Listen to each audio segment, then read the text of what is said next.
everyone, so in this video we're going to be talking about selecting and styling our data, and we'll be doing this in the map that we created in video 4 about our campsites, and by the end of this video we'll have a completed map of all of the campsites around Middlebury, which allow at least 12 tents. So the main concepts we're going to be covering in this video are selection by attribute, on-the-fly visualization, multi-part features versus multiple unique features, and finally visualization based on attribute data. And we're going to break it up into 3 sections. So our first topic is 3 ways of selecting geometries or features. Our second is how we display data versus how we store data. And finally, we're going to be looking at how we group and style our data. So let's get started.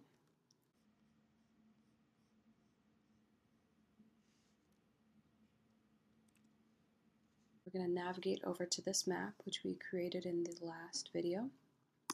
So first, the 3 ways of selecting our different geometries. So we can select our different geometries, points, lines, and polygons by either clicking on them in the map, which we've already done, clicking on them over here in the left-hand menu. You notice because they're grouped as a multi-part feature right now, if I click on this feature right here, the all items, all of my points get selected. And then finally, I can select features by going over to the data table and selecting individual rows over here on the left. And you can select multiple features by holding down the command key if you're in a Mac, or the control key if you're in a PC. So we're going to be using this to select all of the features which have at least 12 tents allowed in the campsites. So we can do this really easily. Here, if I want to unselect anything, I can just click anywhere on the map.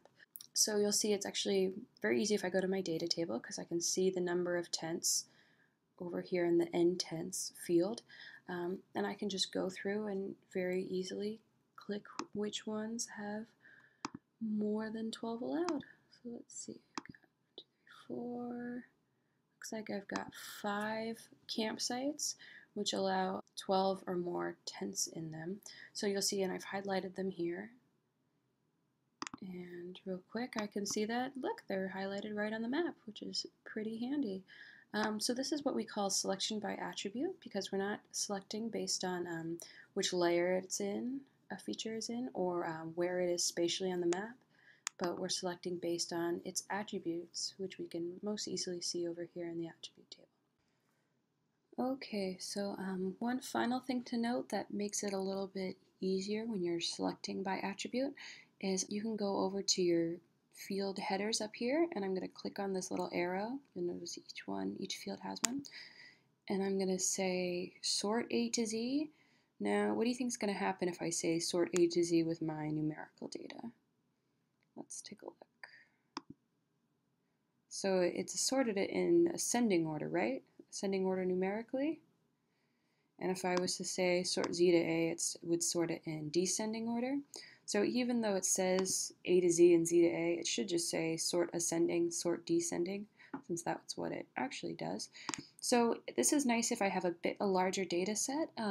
Instead of having to kind of go through and hunt and peck, I can just choose my values this way. So I can do the same kind of selection, only it's just a little bit easier this time. Okay, and then we can also, if we want to, we can find values in our table with this little search box. It's not really going to work for our number of tents because it's not a particular single value that I'm looking for, it's a range of values.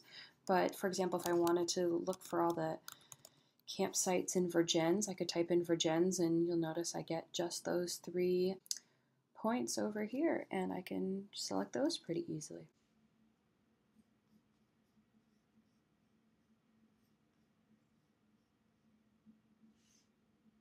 So one thing I want to note is that by selecting our data, either on the map or in any of our 3 ways, you'll notice that we haven't done anything to change the data table itself. So whether something's selected or whether it's not, the data that's within each of our cells is it's always going to stay the same. And this is the same when we get into styling. the data itself is not going to change, even though how it looks on the map, how it's displayed, changes. So this is what we call on-the-fly visualization, and it's an important thing to keep in mind because even though, as I said, you're changing how it looks and it, to us, it qualitatively looks different, it's not quantifiably changing the data.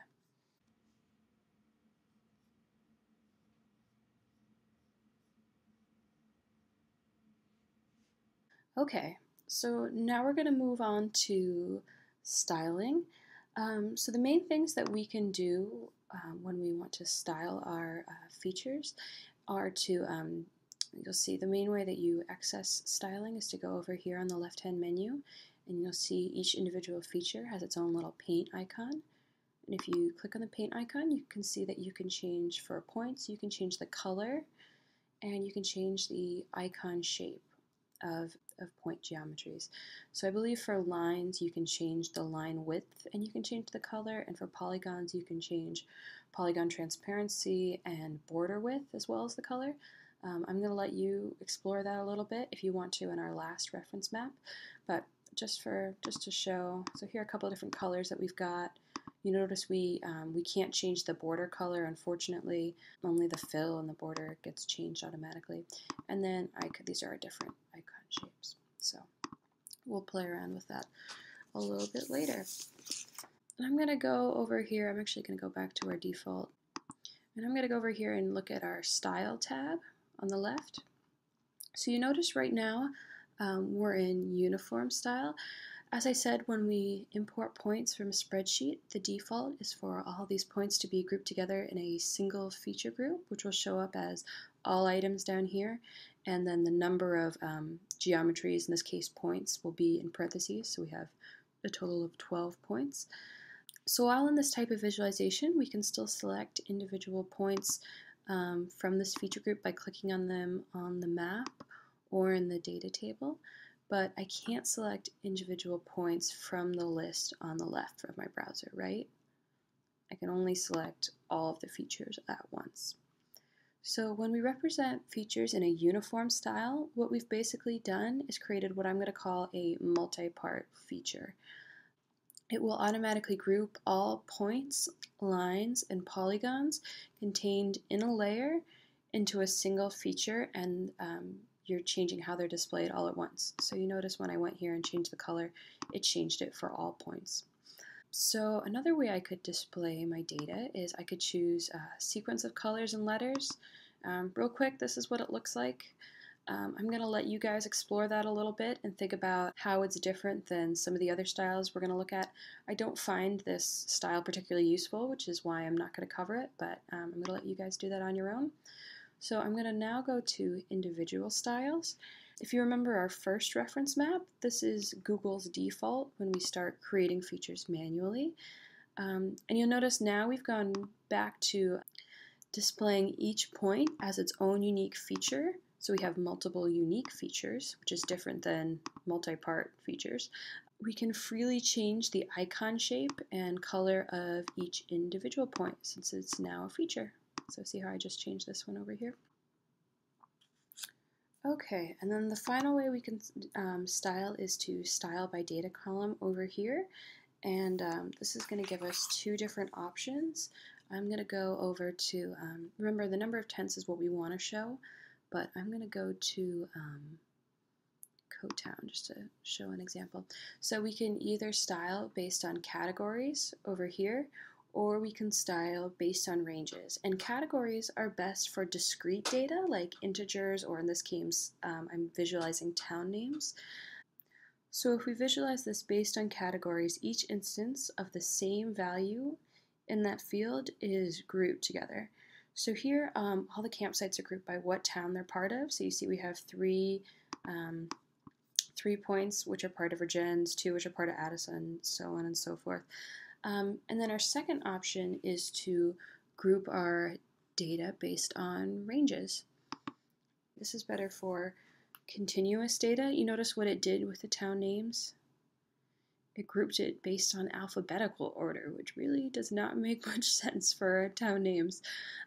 So over here you can choose how many color groups to break the values into. So if you see I have 2, I could choose 3, and it automatically chooses these values. Unfortunately, we can't choose where the breaks are.